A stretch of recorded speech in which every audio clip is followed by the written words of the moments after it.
This is part 3 of this video. What strikes me at the moment is just how devoid of true inspirational leaders the current party is. We've got nobody, at least not somebody that is a household name. Hillary Clinton seems to studiously avoid even the shadow of a hint of a larger vision. And Edwards could not get the press to like him if he personally had sex with every one of them. Obama is indeed a fine speaker, but is at his best a well-crafted speeches and service to no particular or concrete or substantive goals. And those goals he does most passionately espouse, like chastising fellow Democrats for not more empathically embracing religion, are the stuff of uninspiring conventionality. We have faced the most incompetent, corrupt, scandal-prone, and indictment-laden administration in recent history. And yet we must still, from all corners, hear that we must work together with the worst of the worst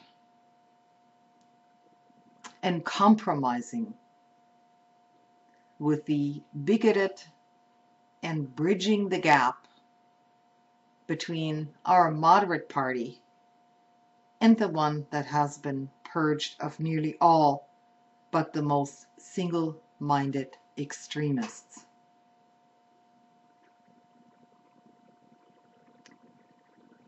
Even if elected, it seems improbable that we could hope for more than moderate Democratic caretaker status, he says, in the presidency.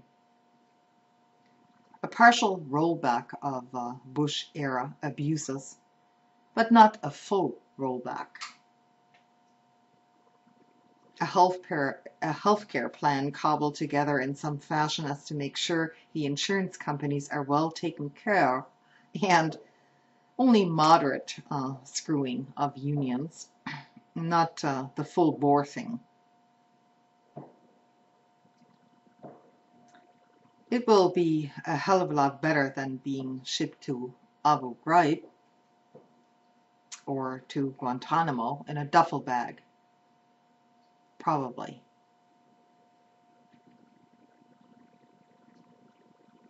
We've only got the blogs and other not so terribly powerful activists, and that seems to be the only source of long-term vision or of passion for a common good.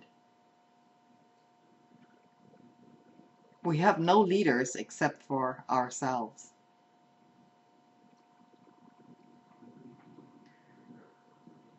The blogger goes on to say, I don't have an answer.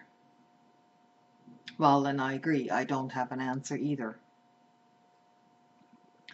Rather than making the case to the American people as to what the future should be, we have strategists, consultants, and leaders looking at the polls and attempting to maneuver themselves through the sea of Republican manufactured arguments, agendas, and hot-button issues.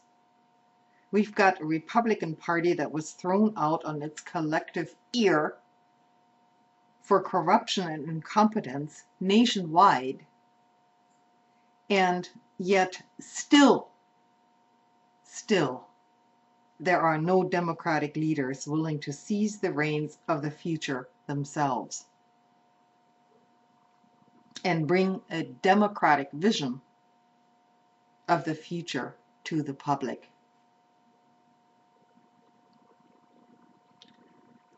We do not have a party, at least not one with an agenda that can make it past even the smallest Republican-planted obstructions. What we do about it at this point, I don't know.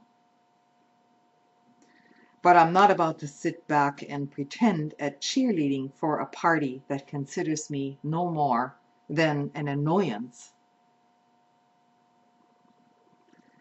to getting back to business as usual. And I'm not about to pretend that the ongoing deaths in Iraq will be, come November, only be the fault of the Republicans.